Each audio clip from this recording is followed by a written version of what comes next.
Selamat datang di Beetle Channel, semoga kita bahagia. Jangan lupa subscribe, like, komen dan share agar channel ini semakin berkembang. Terima kasih. Novel jenius luar biasa. Bab 164. Song Laosi sedang duduk di klub malam, dan matanya menatap lantai dansa, mencari wanita yang menarik perhatiannya. Wanita itu tidak jahat. Song Laosi menunjuk padanya, dan dua pengikutnya berjalan melewati kerumunan di lantai dansa dan menyeret wanita itu. Tuan Si, wanita itu ketakutan. Bisakah kita tidak melakukannya di sini? Song Laosi puas dengan sikap wanita itu. Dia melambai kepada anak buahnya untuk memberitahu mereka bahwa dia ingin kembali ke rumah besar. Ketika pintu mobil ditutup, lengan Song Laosi dipelintir ke belakang dan ada suara klik yang keras. Dia diborgol. Guangzhen, teriak Song Laosi. Wanita ini adalah seorang polisi. Sopir berbalik, dan dia bukan sopir Song Laosi, Li Guangzhen. Itu orang asing. Song Laosi, berhentilah berteriak. Li Guangzhen ditangkap oleh kami. Hari ini, kami mengundang Song kembali untuk minum teh dan menjawab beberapa pertanyaan. Kamu berani. Saya berteman baik dengan atasan Anda, Kepala Polisi Kota. Maaf, kami dari Departemen Kepolisian Provinsi. Aku juga teman dengan Kepala Polisi Provinsi Anda juga. Perintah ini diinstruksikan oleh Kepala Polisi Provinsi. Hentikan pergulatan sia-sia Anda. Dengan bukti yang kami kumpulkan, Anda tidak kemana-mana. Kepala Polisi Zhang, apakah Anda bercanda dengan saya?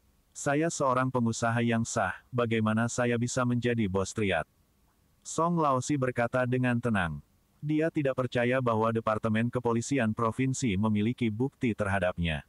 Tanggal 21 April tahun 1989, penggusuran perkebunan XX, seorang wanita tua dipukuli sampai mati.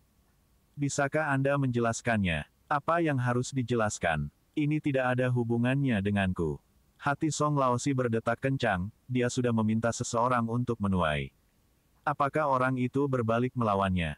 Tanggal 14 Agustus tahun 1986, pembangunan gedung perumahan baru di XX Estate.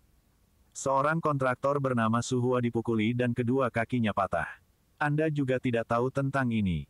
Kepala Zhang pelan-pelan mendaftarkan kasus-kasus itu satu persatu. Dia berbicara perlahan dan tenang, tetapi jantung Song Laosi berdetak sangat cepat. Kamu tidak punya bukti. Berhentilah memfitnah saya, teriak Song Laosi. Kamu ingin bukti? Saya akan tunjukkan buktinya sekarang. Ini, apalagi yang harus kamu katakan? Lebih baik bagimu untuk mengakui semuanya sekarang. Song Laosi merosot kembali ke kursi. Bagaimana mereka bisa mendapatkan bukti ini? Bajingan itu, saya telah membayar mereka begitu banyak, dan mereka menikam saya dari belakang. Untungnya, saya masih punya kartu di lengan baju saya. Kripel Wang sedang bersantai di pemandiannya. Dia berbaring telungkup dengan seorang gadis muda menungganginya, memberinya pijatan. Bang! Pintu dipaksa terbuka, dan Kripel Wang segera duduk. Gadis yang memijatnya jatuh ke lantai. Dia mengabaikan tangisan gadis itu dan meraih ke bawah bantal. Diklik. Sepasang borgol diborgol ke tangannya, dan dia ditembaki oleh 4 orang. Ketika si pengangkat bantal, ada pistol. Kripel Wang ingin berteriak tetapi mulutnya ditempel, dan kepalanya ditutupi karung hitam.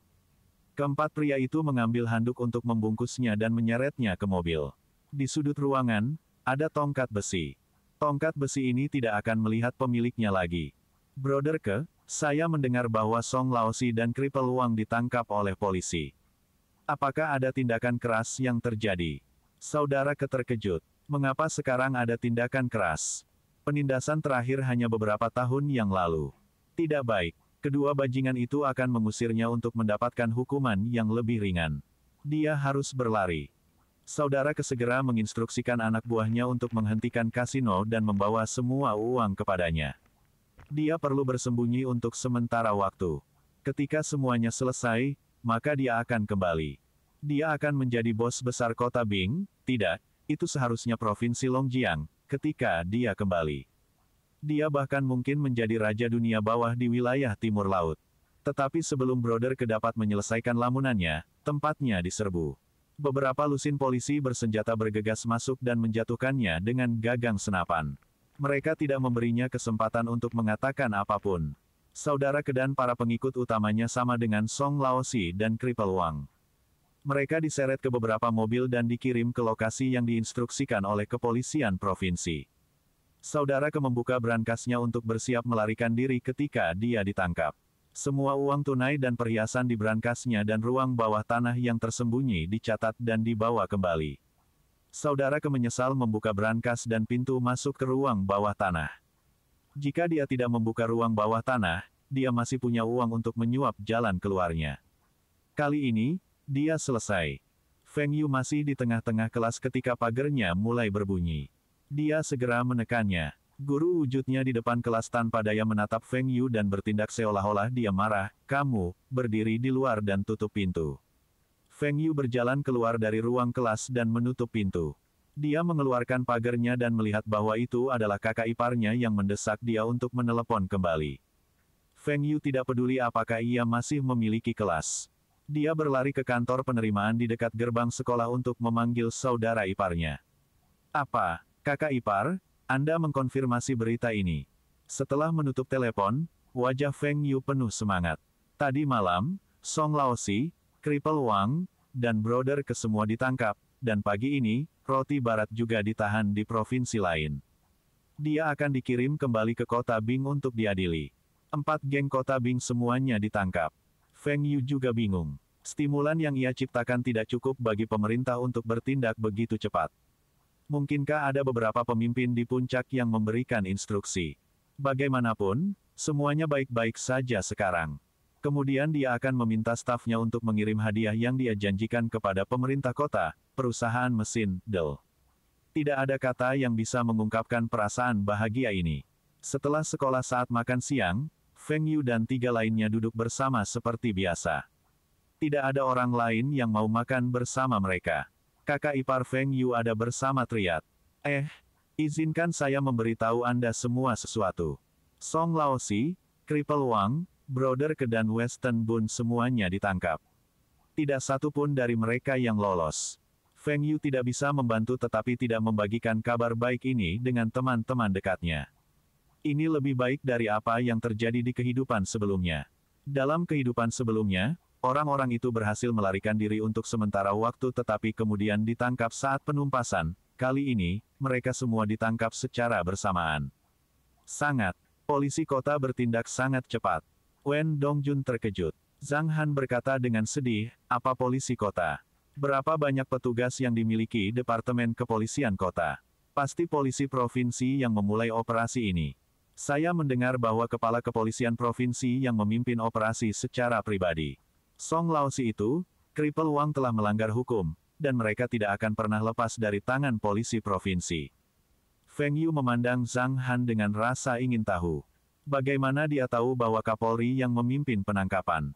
Dia tampaknya memiliki banyak kepercayaan pada kepala polisi provinsi, mungkinkah itu kerabatnya? Mustahil. Jika kepala polisi provinsi adalah kerabat Zhang Han, keluarganya juga harus menjadi pejabat pemerintah. Kenapa dia masih tinggal di perkebunan kecil itu?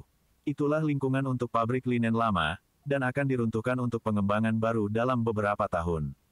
Mereka mengobrol dengan gembira saat makan siang. Nafsu makan Feng Yu sangat baik hari itu, bahkan Wen Dongjun makan lebih sedikit darinya. Song Laosi dan Cripple Wang. Anda berdua menginginkan bagian dari keuntungan Taihua Trading saya. Coba kirim orangmu ke sini sekarang. Aku akan mengalahkan mereka. Jika Anda tidak bahagia, hubungi polisi. Bab 165.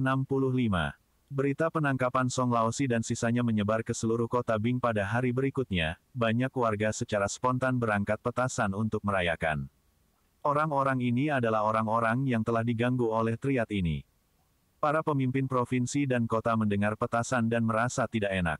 Apakah mereka bertindak terlambat? Tetapi setidaknya mereka menangkap orang-orang ini sekarang, dan penduduk dapat hidup dengan damai dari sekarang. Kepala Kepolisian Provinsi merasa sangat menyesal. Sepertinya putrinya benar. Orang-orang ini harus diadili.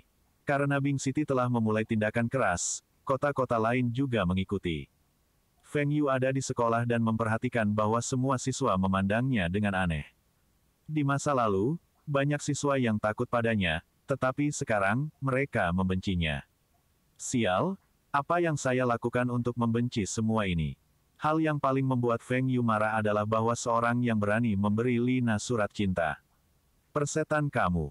Hubungan saya dengan Lina dikenal di seluruh sekolah. Bahkan para guru dan kepala sekolah tahu tentang itu. Anda berani memukul gadis saya. Feng Yu sangat marah dan langsung pergi ke kelas siswa itu. Apa artinya ini? Feng Yu menanyai siswa itu. Apa, hanya Anda yang bisa menyukai Lina, dan saya tidak bisa menyukainya. Sikap siswa itu tegas. Lina bagus dalam studinya dan cantik. Di masa lalu, siswa lain takut pada Feng Yu karena saudara iparnya bersama Triad. Tapi sekarang, Feng Yu tidak bisa menggunakan ini untuk menakuti siswa lain. Tidak apa-apa jika kamu menyukainya, tetapi lihatlah dirimu sendiri. Aku memberitahumu sekarang. Dia tidak menyukaimu dan tolong jangan lakukan ini lagi. Aku akan melakukannya lagi. Apa yang bisa kamu lakukan padaku? Feng Yu menatap siswa itu. Dia menantangnya. Kenapa kamu menatapku? Aku akan mengalahkanmu. Adik ipar Anda, yang bekerja untuk Triple Wang sudah selesai. Apakah dia dikunci juga? Hahaha. Feng Yu akhirnya mengerti. Tidak heran jika siswa lain menatapnya dengan aneh. Mereka tahu bahwa Wang kelumpuhan selesai dan saudara iparnya juga harus ditangkap. Apa yang harus ditakuti Feng Yu sekarang? Feng Yu menyeringai dan meninju wajah siswa itu terlebih dahulu, dan pukulannya terus menghujani wajah siswa itu. Siapa yang berani membantunya, aku akan mengalahkannya nanti. Mengutuk. Jadi bagaimana jika Anda lebih tinggi? Bagi seorang siswa yang belum pernah berkelahi sebelumnya, mudah untuk menang. Pukulan ke pangkal hidung dan pukulan ke mata bisa menyelesaikan pertarungan secara instan. Feng Yu mengeluarkan 200 RMB dan melemparkannya ke lantai, saya telah memukul Anda, dan saya mampu membayar Anda. Jika Anda masih tidak bahagia, saya akan mendapatkan para penjahat dari pabrik motor untuk menunggu Anda dan memukuli Anda setiap hari. Bahkan jika aku mematahkan kakimu, aku juga bisa membelinya. Kata-kata sombong Feng Yu membuat takut para siswa lainnya. Sudah biasa bagi siswa untuk berkelahi, tetapi tidak ada yang pernah melihat perkelahian brutal ini. Cara Feng Yu mengeluarkan RMB membuat mereka takut. Feng Yu ini benar-benar berasal dari keluarga kaya. Mereka semua mendengar desas-desus bahwa Feng Yu mengusir Lina selama akhir pekan dan desas-desus itu harus akurat. Tiba-tiba, Wen Dongjun masuk dengan membawa tongkat, siapa yang mengacaukan saudaraku? Tinggi Wen Dongjun melebihi 1,85 meter. Dia tinggi dan bugar dan berada di tim basket sekolah. Tidak ada seorang pun di sekolah yang berani mengacaukannya. Feng Yu menarik kembali Wen Dongjun, tidak apa-apa sekarang. Saya telah menyelesaikannya. Ayo pergi. Jika dia tidak puas, saya punya cara untuk merawatnya. Tindakan Feng Yu segera menyebar di antara para siswa. Lina ragu-ragu hampir setengah hari sebelum dia memberitahu Feng Yu dengan lembut bahwa dia telah membuang surat cinta itu dan meminta Feng Yu untuk tidak bertengkar lagi. Baik. Jika mereka tidak macam-macam dengan saya juga tidak akan berkelahi. Jangan khawatir. Setelah kejadian ini, seharusnya tidak ada seorang pun di sekolah yang berani memprovokasi saya untuk saat ini. Benar saja, para siswa takut Feng Yu lagi setelah kejadian ini. Bocah ini bertarung tanpa rasa takut, dan dia juga kaya. Mereka mendengar bahwa Feng Yu bersaudara dengan para perusuh dari pabrik motor, bagaimana jika mereka memprovokasi Feng Yu dan para hooligan itu mengejar mereka sepulang sekolah. Guru wujud tanpa daya datang ke Feng Yu untuk berbicara, kamu berkelahi dengan siswa lain. Tidak, saya tidak sengaja mengetuk siswa lain dan menyebabkan mimisan. Saya telah memberikan kompensasi kepadanya dengan jumlah besar, 200 RMB. Feng Yu berkata dengan ekspresi sedih. Guru formulir tidak bisa berkata-kata. 200 RMB mungkin jumlah yang signifikan bagi mereka, tetapi Feng Yu telah mengirim hadiah senilai ribuan RMB ke rumahnya selama tahun baru Imlek, dan mobil yang dikendarainya bernilai beberapa ratus ribu. Ini beberapa ratus ribu RMB. Sudahlah. Jangan lakukan itu lagi. Kembali ke kelasmu. Feng Yu pergi dan kembali setelah 5 menit. Guru, saya perlu melamar cuti. Melamar cuti lagi. Apa alasannya? Itu, wakil wali kota Zhang mencari saya. Guru formulir melambaikan tangannya. Dia tidak bisa diganggu untuk memverifikasi dengan alasan Feng Yu. Biarkan saja dia. Feng Yu tersenyum bahagia ketika melihat Zhang Ruiqiang. Ah, pemimpin. Terima kasih atas bantuan Anda. Zhang Ruiqiang melambai padanya, penumpasan itu bukan karena saya. Beberapa pemimpin dari pemerintah provinsi memprakarsai itu. Tidakkah Anda memperhatikan bahwa polisi yang terlibat dalam penumpasan ini berasal dari kepolisian provinsi? Itu sama selama orang-orang jahat itu ditangkap. Ngomong-ngomong, mengapa Anda memanggil saya di sini? Apakah ini tentang pabrik sepeda motor? Yakinlah, pabrik akan selesai sebelum akhir tahun. Feng Yu tidak peduli departemen kepolisian mana yang menangkap bos triad itu. 2 hari yang lalu, Feng Yu berbicara di telepon dengan Kirilenko. Negosiasi untuk teknologi hampir selesai, tetapi harga untuk jalur produksi masih dalam pembicaraan. Pembicaraan harus selesai pada akhir bulan. Lini produksi akan diimpor, dan pembangunan pabrik akan selesai dalam tahun ini. Selama tahun baru Imlek tahun depan, model sepeda motor baru akan diproduksi. Tepat pada waktunya untuk musim perayaan. Feng Yu, katakan yang sebenarnya. Anda tidak terkait dengan Cripple Wang, Song Laosi dan yang lainnya. Feng Yu dapat mengatakan bahwa ada sesuatu yang salah dengan Zhang Ruiqiang. Hubungan apa yang Anda pikir saya miliki dengan mereka? Saya mendengar bahwa Anda telah memberikan kompensasi 300.000 RMB kepada Cripple Wang tahun lalu ketika dia berselisih dengan Song Laosi. Cripple Wang juga mengatakan bahwa Anda menawarkan sejumlah uang kepadanya untuk pembunuhan keponakan Song Laosi, Song Xiaofeng. Bagaimana Anda menjelaskan ini? Zhang Ruiqiang KCW. Feng Yu masih muda, tapi dia sangat cakap. Kenapa dia melakukan hal seperti itu? Di mana buktinya? Ini semua tuduhan dari mereka. Jelas mereka menuduh saya. Feng Yu tidak akan pernah mengakui ini. Jika dia mengakuinya, maka dia akan selesai. Aku bertanya padamu di sini, dan bukan kantor polisi yang memberimu kesempatan untuk bertobat. Laporan bank Anda cocok dengan kesaksian Cripple Wang. Jika bukan karena koneksi Feng Yu dengan Uni Soviet, dan dia bisa mendapatkan teknologi dan mesin canggih, Zhang Ruiqiang tidak akan ikut campur dalam masalah ini. Oh, kamu berbicara tentang uang itu. Betul, saya memberi Cripple Wang uang itu. Ekspresi Zhang Ruiqiang berubah. Feng Yu memang terlibat dengan triad. Menghela nafas. Dia telah mempercayai Feng Yu. Feng Yu melanjutkan, uang itu tidak ada hubungannya dengan kompensasi. Uang itu untuk membayar barang antik. Saya membayar Cripple Wang sekitar 400.000 hingga 500.000 RMB total untuk Suande Burner. Itu investasi. Kanan. Barang antik itu mutakhir dengan Bank ICBC Kota sebagai jaminan untuk pinjaman 6 juta. Anda dapat memeriksa dengan mereka.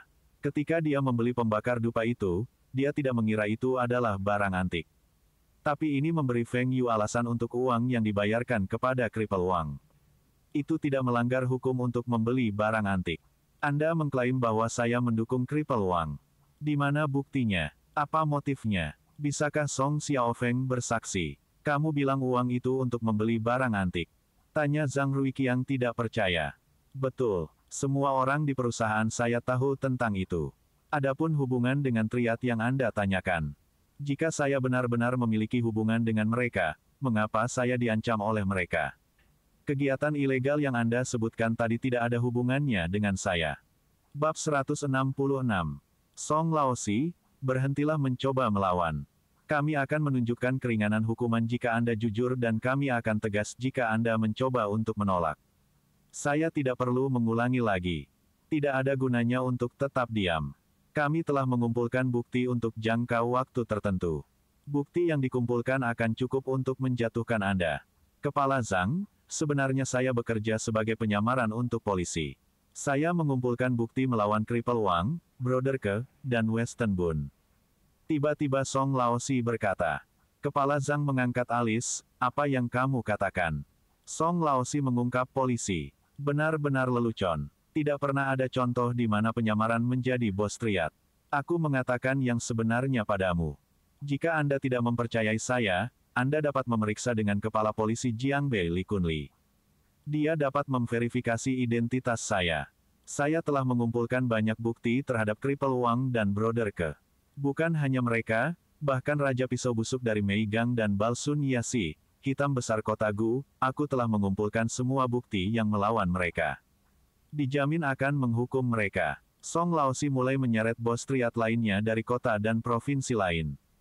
Ketika dia menjadi bos provinsi Longjiang, dia menjadi dekat dengan bos lain dan mendapat kesempatan untuk mengumpulkan bukti. Awalnya, dia takut tidak bisa mengendalikan mereka dan mengumpulkan bukti untuk digunakan melawan mereka. Dia tidak berharap bahwa dia akan dapat menggunakan bukti-bukti ini untuk mencoba dan menyelamatkan kulitnya sendiri. Kisah penyamaran itu dipikirkannya sejak lama sebagai tindakan pencegahan. Li Kunli adalah salah satu pemimpin yang disuapnya sejak lama. Dia juga seorang perwira polisi berperingkat tertinggi yang bisa dia sogok. Awalnya, dia merasa telah menghabiskan banyak uang untuk menyuapnya, tetapi sekarang, dia merasa bahwa uang yang dihabiskan itu berharga. Li Kunli memiliki catatan tentang Song Laosi yang menyamar untuknya. Song Laosi akan membantu polisi untuk mengumpulkan bukti triad lainnya. Jika file miliknya ini digunakan, ia tidak akan dihukum dan masih akan mendapatkan catatan bersih. Bahkan polisi menyita asetnya, tidak apa-apa juga. Dia telah mentransfer sebagian besar asetnya ke Song Xiaofeng sejak lama, dan Song Xiaofeng saat ini berada di Hong Kong dan cukup baik di sana. Jika polisi membebaskannya, ia akan segera terbang ke Hong Kong. Rencana ini disarankan oleh Song Xiaofeng kembali. Song Laosi telah mempertimbangkannya untuk sementara waktu dan meyakinkan. Identitas rahasia ini lebih baik daripada rencana pelarian lainnya dan dapat digunakan sebagai upaya terakhir. Song Laosi ingin pensiun pada akhir tahun setelah ia mengumpulkan upeti dari triad lokal. Dia telah merencanakan untuk terbang ke Hong Kong dan membeli kewarganegaraan di sana. Dia tidak berniat untuk kembali ke kota Bing setelah itu. Namun, polisi datang mengetuk pintunya terlebih dahulu. Untungnya Song Laosi telah merencanakan beberapa rencana pelarian terlebih dahulu. Dia merasa bahwa setidaknya satu rencana akan berhasil. Adapun dia membasmi bos triad lainnya, dia tidak khawatir. Bagaimanapun, dia akan meninggalkan kota Bing dan tidak akan menjadi bos provinsi Longjiang. Kepala Zhang terkejut dengan apa yang dikatakan Song Laosi. Song Laosi ini telah mengumpulkan bukti melawan bos triad lain. Mustahil. Li Kunli itu hanya wakil kepala sektor. Bagaimana dia bisa meminta Song Laosi mengumpulkan bukti? Kepala Zhang mengingat kembali tentang Li Kunli. Dia telah mendengar nama ini sebelumnya. Dia adalah seseorang yang dipersiapkan oleh salah satu wakil eksekutif polisi provinsi. Mungkinkah Song Laosi ini terhubung dengan wakil eksekutif itu? Lagu Laosi ini benar-benar menyamar sebagai polisi. Kepala Zhang meminta anak buahnya untuk menghubungi Li Kunli dan pada saat yang sama mencoba untuk menggali lebih banyak bukti dari Song Laosi. Tidak masalah jika Song Laosi benar-benar menyamar. Buktinya lebih kritis. Dengan bukti ini, keamanan seluruh provinsi akan meningkat setingkat. Ini bukan hanya keinginannya tetapi juga prestasi politik yang signifikan baginya. Mungkin dia bisa dipromosikan karena ini. Kepala Zhang masih dianggap muda dan masih ingin dipromosikan. Song Laosi melihat bahwa kepala Zhang harus menggigit ketagihan dan dia melompat dengan gembira di dalam hatinya. Ketika kepala Zhang secara lisan berjanji kepadanya bahwa dia akan aman, dia mulai memberitahunya tentang bukti bos lain, mulai dengan Cripple Wang. Jika bukan karena Cripple Wang, dia akan mengendalikan seluruh provinsi Longjiang dan tahun lalu dia tidak akan berada dalam masalah. Dia telah kehilangan banyak keuntungan. Jika dia tidak kehilangan keuntungan itu, dia akan terbang ke Hong Kong di summer. Mungkin dia akan menjadi warga negara Hong Kong sekarang. Wang yang cacat masih berusaha melawan. Meskipun polisi memiliki banyak bukti yang menentangnya, ia percaya bahwa orang-orangnya tidak akan mengkhianatinya dan mereka akan mengambil hasilnya. Paling-paling dia akan dihukum beberapa tahun penjara. Setelah dibebaskan, dia masih bisa menyusun kembali gengnya. Tepat ketika dia sedang menertawakan interrogatornya, Kepala Zhang memasuki ruangan dan mengajukan 3 pertanyaan dengan santai kepada Cripple Wang. Wajah Cripple Wang berubah warna. Mustahil. Tidak banyak orang tahu tentang ini. Bagaimana cara polisi mengetahui? Mereka yang tahu tentang ini adalah pengikut dekatnya, dan mereka tidak akan pernah mengkhianatinya. Siapa yang mengkhianatinya? Kepala Zhang memberinya jawabannya. Orang yang mengkhianatinya adalah Song Laosi. Bukti yang dikumpulkan oleh Song Laosi lebih detail daripada polisi. Tidak perlu pengakuan Cripple Wang dan bisa langsung menghukumnya. Cripple Wang tidak pernah berharap bahwa bos Longjiang yang memproklamirkan dirinya sendiri akan mengomelinya dan tidak mematuhi aturan dunia bawah. Karena Song Laosi melanggar peraturan terlebih dahulu, maka dia tidak akan menahan diri lagi. Dia juga punya banyak bukti terhadap Song Laosi. Sama seperti ini, kedua bos mulai memberikan bukti terhadap satu sama lain kepada Kepala Zhang. Dalam waktu singkat, banyak bukti nyata dikumpulkan.